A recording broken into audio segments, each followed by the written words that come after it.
Assalamualaikum warahmatullahi wabarakatuh. Perkenalkan, nama saya Alifia Azizah, NPM 2003010004, Ekonomi Syariah kelas B. MK Pendidikan Karakter Anti Korupsi, dosen pengampu Bapak Hasrun Effendi Unggul Singa. Video kali ini saya akan menjelaskan tentang 9 syarat mutlak integritas. Apa sih itu integritas? Integritas menurut Kamus Besar Indonesia, yakni integritas adalah mutu, sifat, dan keadaan yang menggambarkan kesatuan yang utuh, sehingga memiliki potensi dan kemampuan memancarkan kewibawaan dan kejujuran. Integritas merupakan komponen penting dalam membangun karakter bangsa sehingga siap memasuki peradaban global. Untuk itu, dengan memahami makna dari integritas melalui 4 nilainya yang dapat menginternalisasi dan mengaktualisasikan dalam kehidupan sehari-hari.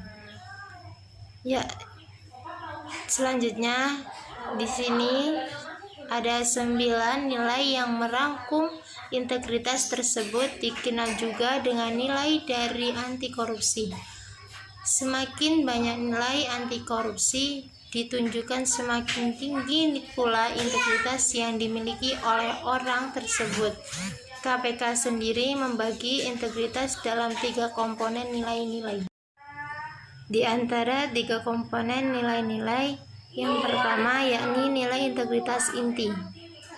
Di antaranya jujur. Jujur adalah sikap tulus hati, tidak berbohong, tidak curang, dan tulus akhlak. Seseorang dengan nilai kejujuran di hatimu tidak akan pernah korupsi karena tahu tindakan tersebut adalah bentuk kebahagiaan dan kejahatan. Orang dengan berintegritas jujur akan selalu berpegang pada prinsip yang diyakinkan benar.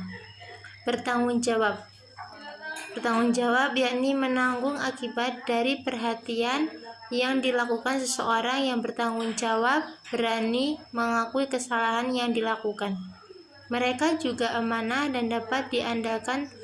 Tanggung jawab akan membuat seseorang memengaruhi tumbuhan pekerjaan yang dibebankan kepada orang yang bertanggung jawab tindak akan korupsi, karena yakin segala tindakan buruknya akan dibayar dengan setempat pada. Yang selanjutnya, disiplin. Disiplin adalah sikap mental untuk melakukan hal-hal yang seharusnya pada saat yang tepat dan benar-benar menghargai waktu.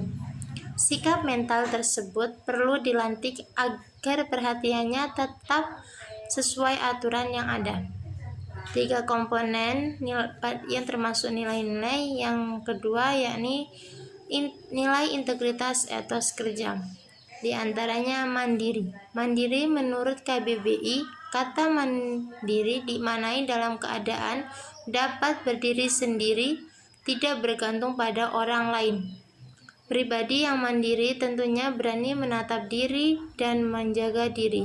Ia terus berlatih untuk menjadi kepribadian yang terpuji.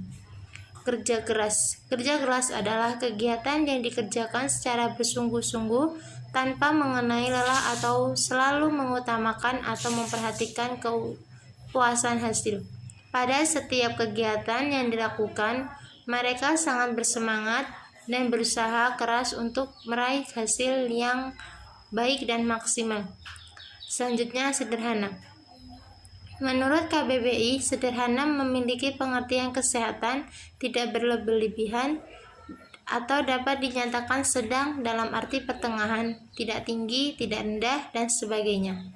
Berbeda dengan kemiskinan, kesederhanaan adalah sebuah pilihan keputusan untuk menjalani hidup yang berfokus pada apa yang benar-benar berarti. Seseorang yang sederhana membebaskan dirinya dari segala ikatan yang tidak diperlukan.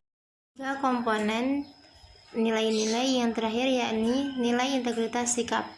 Di antaranya berani. Berani adalah tidak takut bahaya atau kesulitan.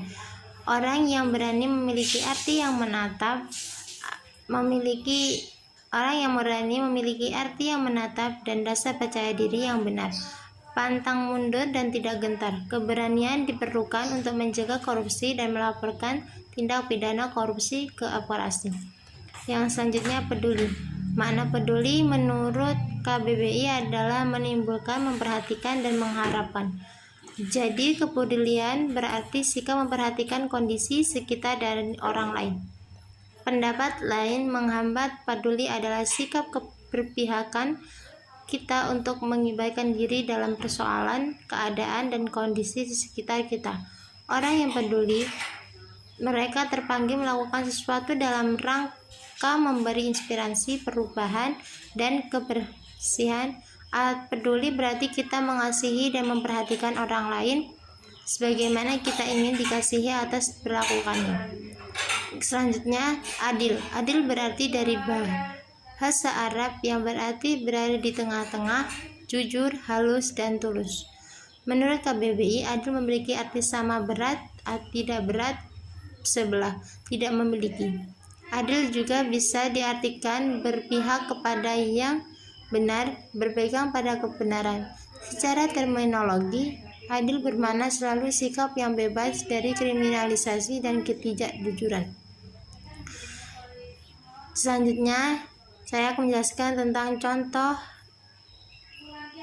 yang terkenal dengan integritas. Di sini saya menceritakan 5 tokoh yang terkenal dengan integritasnya. Yang pertama, Muhammad Hatta. Muhammad Hatta, menurut Wakil Presiden Muhammad Hatta ini dikenal sebagai sosok sederhana.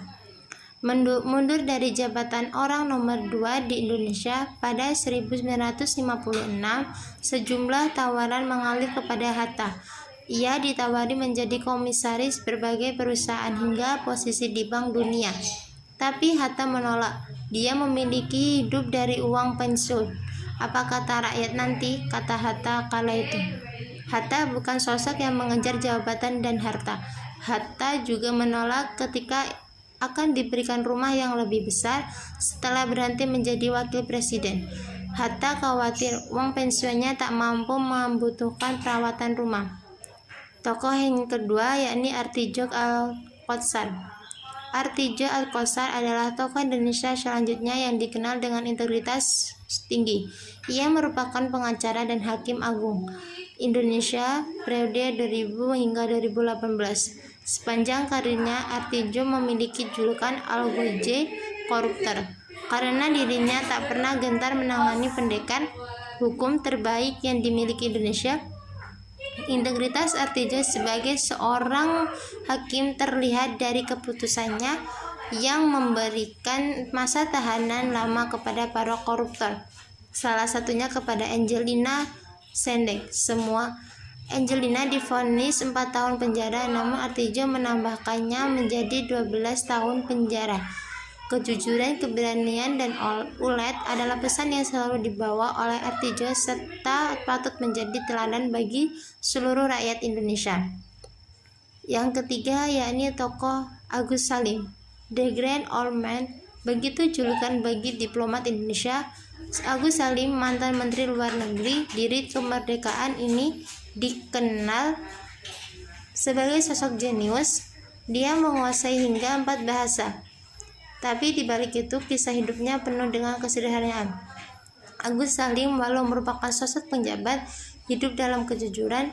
Dia dan keluarganya korup, pindah-pindah rumah karena habis sewanya.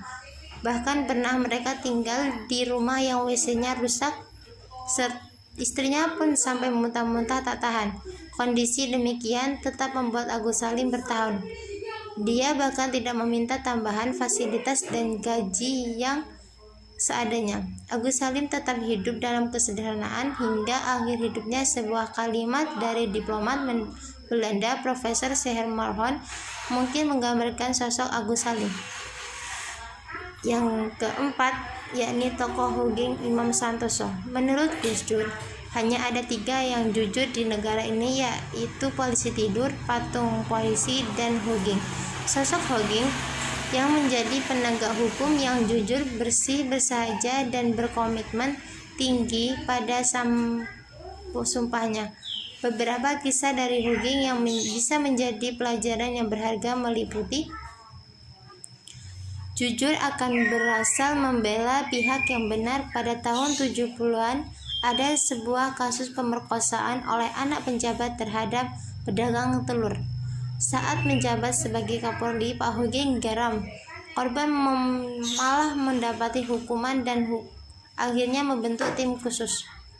Selanjutnya, pantang menerima suap dan memanfaatkan jabatan. Suatu hasil munculnya ingin membuat Spol lalu meminta tolong agar Pak Hugeng memberikan kondisi pengantar ke Polri, tapi yang moralnya ternyata menyuruh agar polisi tetap memperlakukan cucunya sebagai warga biasa.